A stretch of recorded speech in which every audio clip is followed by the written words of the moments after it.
जिंदगी आखिर रुला ही देती है, फिर चाहे हम अपने माँ बाप के कितने ही लाडले क्यों ना हो।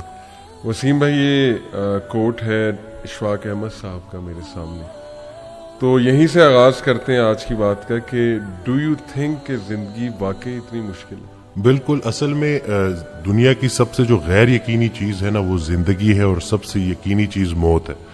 तो जिंदगी में ना वो इरादे टूटते हैं और आहिस्ता आहिस्ता गम आते हैं, और आपको पता चलता है कि ठहरना मुश्किल ही है। लेकिन जो अल्लाह के साथ रुजू कर लेते हैं उनको ये बात समझ लगती है कि जाना तो हमने है, लेकिन जाने से पहले कुछ काम तो करने हैं ना। तो वो जो काम में मसरूफ अमल, अभी हम बात कर रहे थे कि जो अल्लाह के काम कर रहा है, जो मसरूफ है, तो फिर वो इन चीजों को अपने ऊपर, इस गम को अपने ऊपर हावी नहीं होने देता। वो हज़रत वासिफ रहमतुल्लाह एक शेर पढ़ा करते थे कि गम भी गुज़श्तनी है, खुशी भी गुज़श्तनी, कर गम को इख्तियार के गुजरे तो गम ना हो। तो यानी कि गम को कबूल करना है, उसको रीड करना है, और उसमें ना बड़ा लेसन है। सही बात। तो ये अल्लाह ताला हमारी बर्दाश्त, सबसे बड़ी कुव्वत बर्दाश्त है। बिल्कुल सही। तो हमारी ये बर्दाश्त बढ़ाने के लिए अल्लाह ताला गम भेजता है। सही। और आहिस्ता आहिस्ता सब्र के जरिए, नमाज के जरिए इंसान जो है ना उस मुश्किल से निकल आता है, क्योंकि अल्लाह का वादा है कि हर सख्ती के साथ आसानी है। तो सख्ती के बाद आसानी है। और अक्सर लोग जो नाउमीद हो जाते हैं ना, तो अल्लाह की रहमत से नाउमीद होना असल में अपने मुस्तकबिल से नाउमीद होना है। तो जब आप अल्लाह से पुरुमीद रहते हो, होपफुल रहते हो, तो फिर वो दिन खैर से गुजर जाते हैं। क्या बात। वसीम भाई, अगर हम दुनिया पे नजर दौड़ाएं, ऐसे ऐसे गम है ना, यानी लोगों की जब स्टोरीज सुनते हैं और ओवरऑल वर्ल्ड में देख लें आप, और जो हिस्ट्री में पास्ट में हुआ है, मतलब ऐसे ऐसे गम आपको नजर आएंगे ना कि इंसान रो पड़ता है कि यार वाकई दुनिया में बड़ा गम है। लेकिन अगर हम यहीं पे रुक जाए ना कि बस दुनिया में बड़ा गम है, जिंदगी बहुत मुश्किल है, तो फिर तो होपलेसनेस है, फिर तो जो है ना वो एक डार्कनेस है, एक अंधेरा है।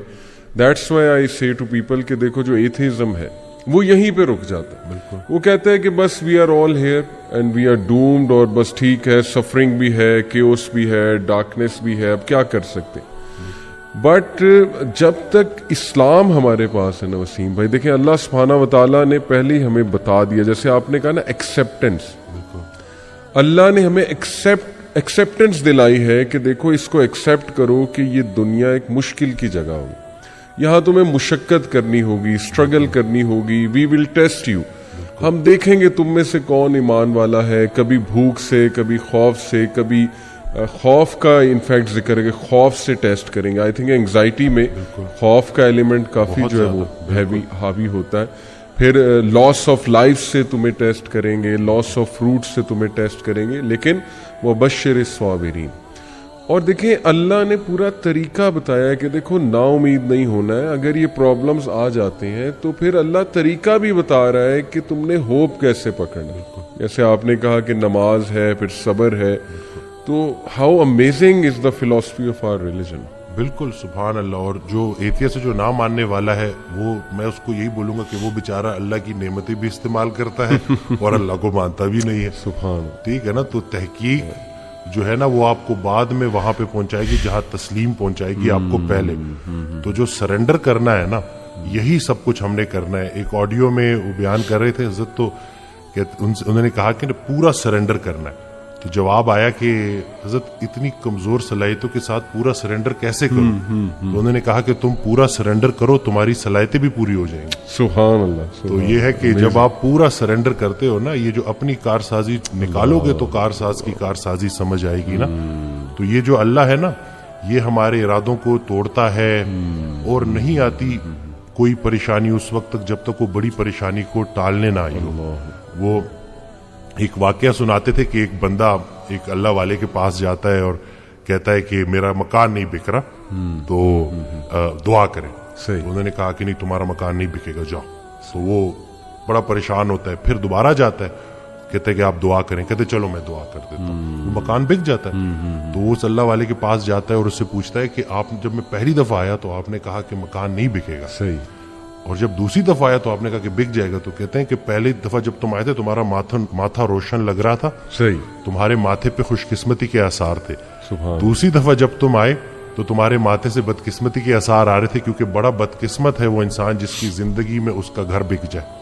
تو جو چیز تم اپنے لیے پسند کر رہے ہو، جس چیز پہ تم جشن منا رہے ہو، وہ اصل میں تمہارے استغفر اللہ کا مقام ہے، جس کو تم الحمدللہ کہہ رہے ہو. صحیح. انسان جو ہے نا وہ جلد باز ہے، جلد باز ہے. وہ کہتا ہے کہ بس میرے اللہ کو اپنے مطابق چلانا چاہتا صحیح ہے. بات، صحیح بات. اور اللہ نے ہمارے لیے کتنی خیر رکھی ہوئی ہے، کتنی آسانی رکھی ہوئی ہے، ہمیں خوش کرنے کے لیے اللہ کے پاس اتنا کچھ ہے، لیکن ہم جلد بازی میں اور نا امیدی میں اس سے محروم ہو جاتے ہیں.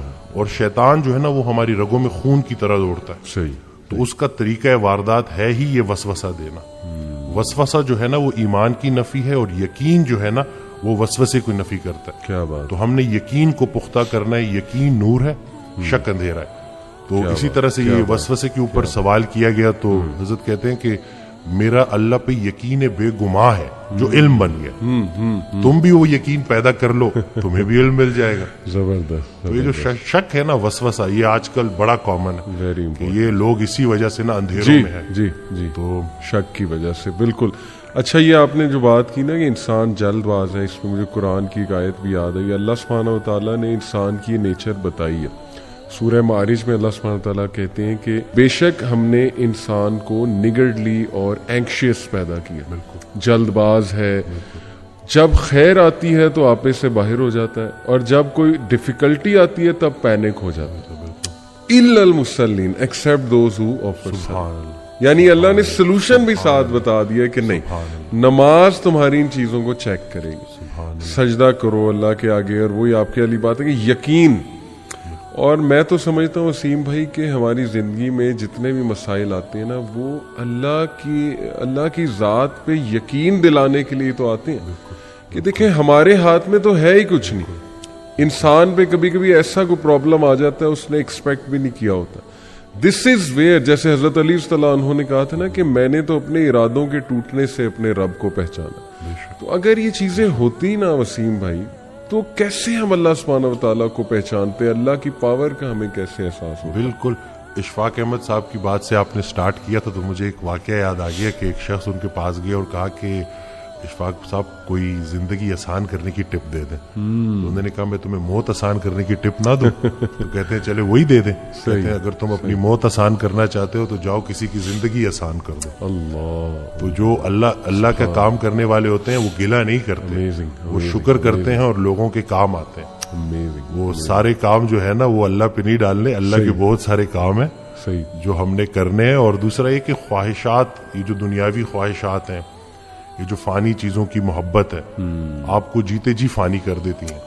اور یہ جتنا کچھ بھی ہے نا، وہ ایک شعر ہے کہ تیرے سوا کروں پسند کیا تیری کائنات میں، دونوں جہاں کی نعمتیں قیمت بندگی نہیں. تو اللہ جو ہے نا اس کو ہم نے کسی چیز، کسی لالچ سے ہٹ کے صرف اللہ کیونکہ عبادت کے لائق ہے اور اللہ خالق ہے، اور ہم نے اپنے حالات کو نہیں دیکھنا، بس ہم نے ماننا ہے. امیر انسان اگر اللہ سے دور ہے تو امیری اس کے لیے آزمائش ہے، غریب انسان اگر اللہ سے دور ہے تو غریبی اس کے لیے آزمائش ہے. بلکہ وہ ایک آڈیو میں ارشاد فرماتے ہیں کہ جو غریب ہے نا وہ بھی غنی ہو سکتا ہے. وہ غریب غنی ہے جس کی امیر کے مال پہ نظر نہیں. تو اب وہ دیکھیں نا کہ کتنا آسان ہے ہمارے لیے نا. لیکن یہی ہے کہ اس کو پریکٹس کرنا، اور پھر یہی ہے کہ جو کامیابی کا ہم نے جو ایک معیار رکھ دیا وہ صرف یہی ہے کہ بینک بیلنس اور یہی سب کچھ.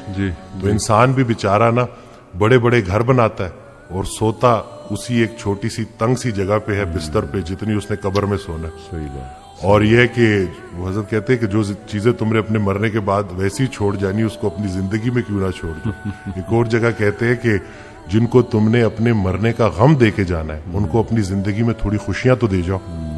تو یہ جو ہے نا عمل، مصروف عمل ہونا ہے اور ارد گرد کے لوگوں کے کام آنا ہے. جی، اٹ سمز اٹ آل اپ. ماشاءاللہ.